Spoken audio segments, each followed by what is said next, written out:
Hello, good people, and welcome to the first segment of Improvising through Lent.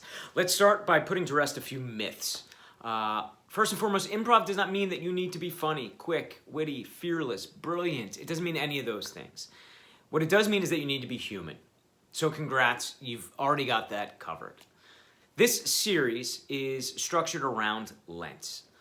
Lent, for those who may be unfamiliar, is a 40-day period of fasting, almsgiving, and prayer leading up to Easter Sunday. Lent is most commonly associated with Catholicism, but other Christian denominations still embrace Lent as well. And beyond the official celebration of Lent, the ideas of sacrifice, selfless giving, and prayer are not unique to Christianity. As such, while I myself am unapologetically Catholic, this is very much a series for everyone. We'll be focusing on relationships with God. Not my God, God. So after all, the word Catholic itself means universal. So I just want to say welcome to each and every one of you, regardless of your walk of life, your identity, your creed, your flaws, your insecurities, your resources, or your struggles. We are universal. After all, Jesus' own prayer, right? God's dream come true is that they all might be one. All. And so, let's dive into this first segment. And our very first tenet of improv, a phrase, yes and. Yes and. This here is the rule, the concept, the tenet from which all others stem. It is the golden rule of improv. So inside this simple phrase is an enormity of depth, meaning, purpose, and value. Essentially, yes and embodies the belief that nothing is possible without acceptance. We cannot come from a place of no. We cannot reject one another. We cannot reject one another's ideas. We cannot negate. We first must accept. How awesome is that? But my favorite part about yes and is that it doesn't stop there. Right? Acceptance isn't enough. It also requires our contribution, our participation, hence the end of yes and. We accept and we build. I love this so much because, like all things improv, it's so much bigger than a skill set. It's a way of life. It's an ideology. It's a mindset. When we look to Lent and our relationship with God, it echoes those very same things. We absolutely must first say yes, right? Amen means yes. But that isn't enough.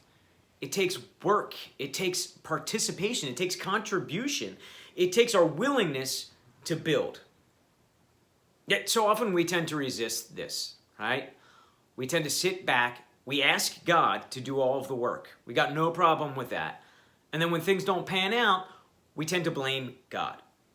We never take the time to stop and ask ourselves, wait, did I put anything into that? Did I contribute? Did I participate? Or did I just disengage and expect some sort of magic to happen? Did I merely say yes, but not yes and? So more than anything, these 40 days are a retreat, right? It's an opportunity to stop, reflect, and then act. You know, for over 30 years now, Lent for me has always been about giving something up. And sacrifice or fasting is definitely a huge part of this 40-day retreat. But there's great danger in it just being about that.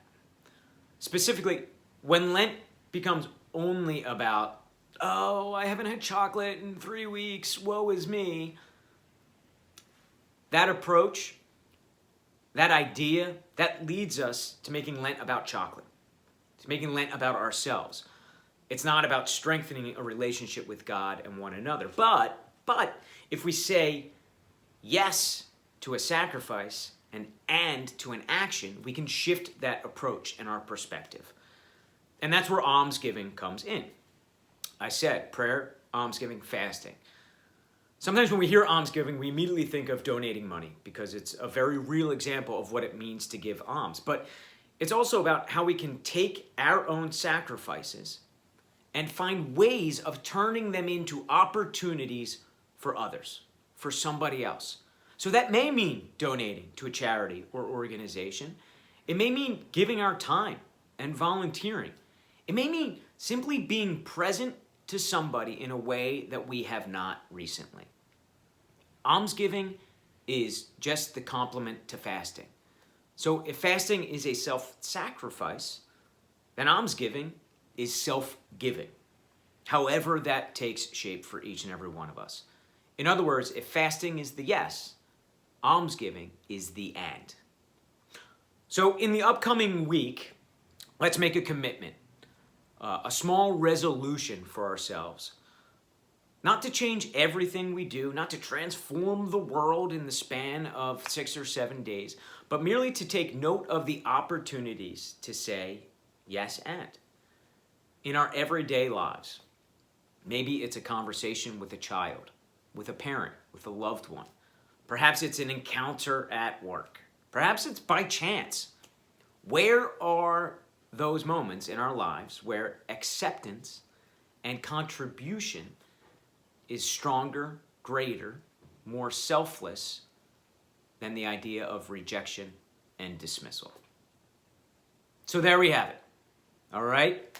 I will see you next week. And in the meantime, love one another, love yourselves, and for the love of God, yes, and.